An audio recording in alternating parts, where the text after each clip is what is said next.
Yəni bunun iyindən, üfunət iyindən yatmaq olmur.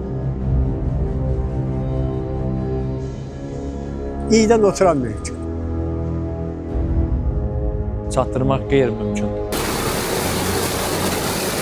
Göyçayın Yekəxana və Şahsoltanlı kənd sakinləri bir aydan çoxdur ki, suvarma suyundan istifadə edə bilmədiklərini deyirlər. Buna səbəb Yekəxana su anbarından rayonun bir neçə kəndinə verilən suyun rənginin və qoxusunun dəyişməsini göstərilir. Sakinlərin sözlərinə görə arx və kanallardan axan su köpüklənir və kəskin qoxu verir. Bu isə həm məişətdə, həm də suvarmada müəyyən çətinliklər yaradıb.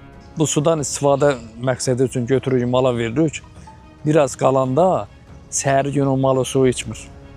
Siftə vaxtı, təzə vaxtı içir. Sonra ondan üfunət gəlir, qoxu gəlir, içmir. Bəli, adi tərəvəzimizi suluyoruz. Mən də pis yaxşı özümə getdi, balaca panik eləmişdim. Bir gün içində bu su vuran kimi panik getdi.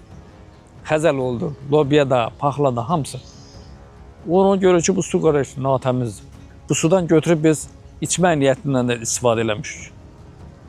Bunu hal-hazırda anam məsələ suyu götürdü, zəy vururdu, su durulurdu. Ondan istifadə edirdik. Amma indi mümkün deyil o istifadə eləmək. Əl-ayağa da istifadə eləmək mümkün deyil. Bu kran suyu da 20 manata gətirirlər. Bu nətər məsələ əl-ayağa da gətirək, mala da gətirək. Bunu çatdırmaq qeyri-mümkündür. Anbardan metal boru ilə axan su beton kanalının divarlarında ağ örtüyü yaradıb. Suvarma arxlarında və bərələrində isə su əvvəlki şəffaflığını dəyişərək fərqli rəng alıb.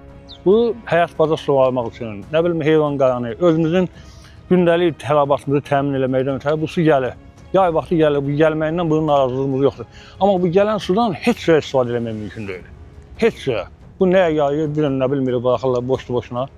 Yəni bunun iyindən, üfunət iyindən yatmaq olmur. Məhliyə evə girmək olmur. Bunun bir əli yuya bilmirsən. Bax, belə bir vəziyyətdir. Çox çirkab vəziyyət, çox acınacaqlı bir vəziyyətdir. Göz qabağında olan şeydir. Sakinlərin sözlərinə görə iş o yerə çatıb ki, heyvanlar da bu sudan içmir. Bostan və tərəvəz sahələri isə suvarıldıqda bitkilər tələf olur. Artıq bu 2 ayda bu bizi bu vəziyyətə qoyublar. Nəinki suyundan istifadə eləmək, hətta iyintindən, qorxusundan kənd pis vəziyyətə düşüb. Ola bilər ki, bundan xəstəliklər də yarana bilər, hər şey törənə bilər də.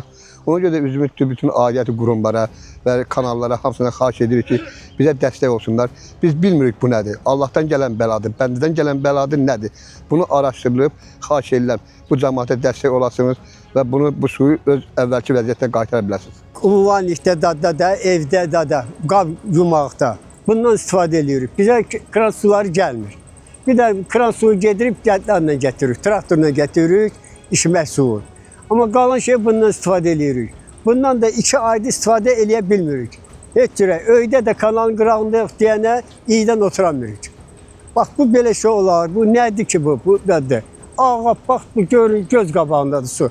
Belə su olar. Göyçə Su Meliorasiya Sistemlərinin İstismarı İdarəsindən bildirilib ki, sözü gedən məsələ ilə bağlı məlumatlıdırlar və sakinləri narahat edən problemin səbəblərinin müəyyənləşdirilməsi istiqamətində araşdırmalara başlanılıb. Vəziyyətlə əlaqədar olaraq Yekəxana su anbarda və kəndlər ərazisində olan suvarma arxlarına vizual baxış keçirilib. Yekəxana su anbarının girişindən, çıxışından və özündən laborator analizlər götürülərək adiyyəti üzrə laboratoriyaya göndərilib. Laboratoriyanın nəticəsindən asılı olaraq müvafiq tədbirlər görüləcək.